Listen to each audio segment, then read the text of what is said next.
Welcome to Lesson 18 by Chess Achieves. In this lesson we'll be reviewing USCF tournament rules to help you get prepared for your first chess tournament. Let's start off by reviewing some basic game strategy that encompasses the entire game.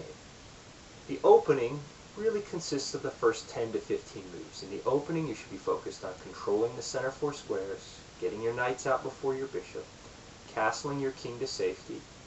Don't get the queen out too early, and connecting the rooks together. This is your plan of what you should be doing. All the while you need to be considering the threats that your opponent brings upon you.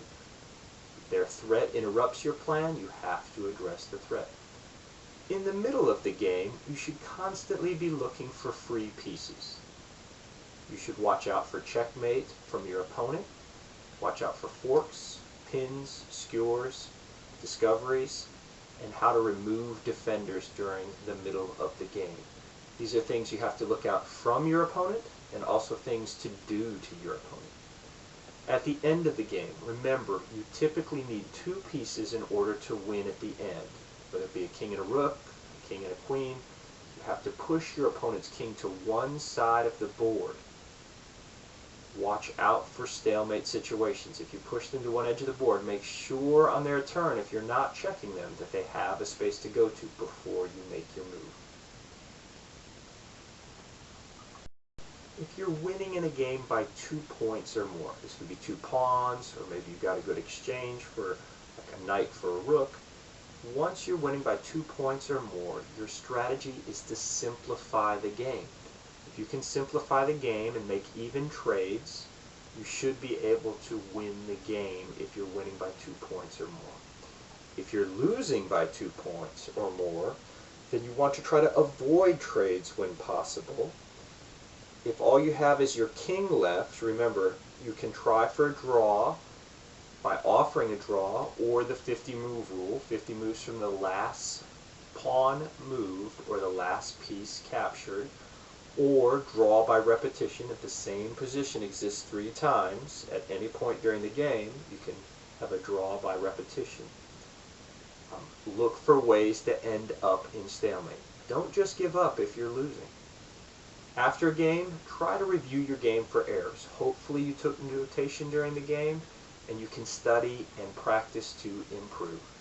When you go to your first chess tournament, there'll be someone identified there as the tournament director. This is like the referee in other sports. If you have questions, you can ask the tournament director. If you have situations that arise, they'll make the final decision on how to move forward. When you go to a tournament, usually chess clocks are part of a tournament, and there'll be some sort of time control. Maybe game 30, which means you have 30 minutes and your opponent will have 30 minutes. One should remember that if you use your right hand to move pieces, you should use your right hand to touch your clock to start your opponent's time. At the end of your game, you're going to report your results. If you win the game, you're going to mark down that you had 1 point. If you lose the game, you're going to put in 0 points. If you get a draw or stalemate, you have half a point. Always keep in mind at tournaments that if you touch a piece, you have to move the piece that you touched. One exception to this is if you were in check and you did not get out of check and move some other piece, you would have made an illegal move. You have to take your move back. You should try to stop check with the piece that you touched. If you cannot stop check with the piece that you touched, you can take your move back and move a different piece. When you first arrive at the tournament, try to arrive early, try to settle yourself and calm yourself before the games begin. Usually tournament pairings are the lists that tell us who's playing who in each round, only go up minutes before the tournament round will start.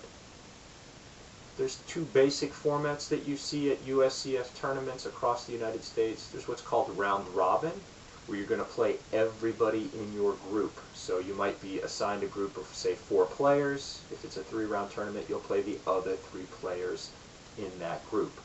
Or there's what's called Swiss tournament format. In a Swiss tournament format, there could be a large number of players with a range of ability levels, and each round you'll be assigned who you're going to play in that particular round.